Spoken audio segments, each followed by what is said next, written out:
My name is Aaliyah Hunt. I am a freshman at Columbia College and I am 21 years old.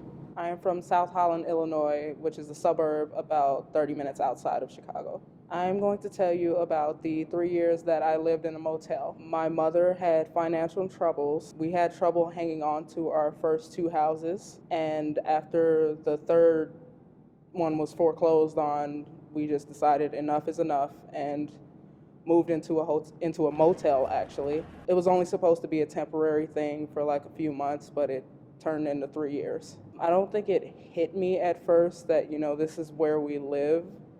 I was 13 at the time, so like I didn't really get the gravity of the situation, I guess. It took a while.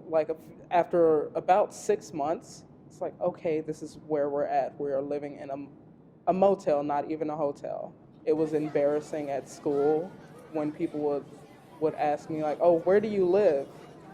It's like, "Oh no, you can't come to my house because I don't have a house. I live in a motel." Picture any of like the rattiest hotels you have ever seen and like drop it down a few more levels. And there were sketchy people all over the place, like drug dealers. It was actually a big home of prostitutes, which we found out. On a few occasions when they had us switch rooms, we would find used needles on the top of the door frames. I would just be going to the ice machine, just to get some free ice, and a random guy would come up to me. I'm 14 years old at the time, mind you, and he would just be like, "Hey, baby, I'm in room 814. What room are you in?" And you just kind of walk away. We had been saving up money for 3 years.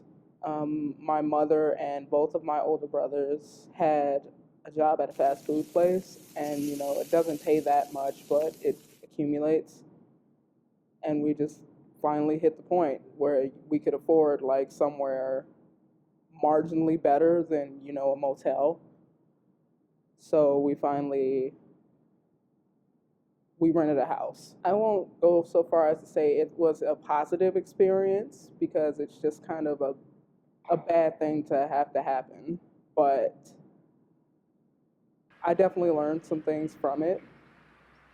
I try to appreciate the more basic things in life because everything could just be taken away from you. You could lose your house, you could be homeless, which we were pretty close to being at several points. But I try to appreciate the things that I have now.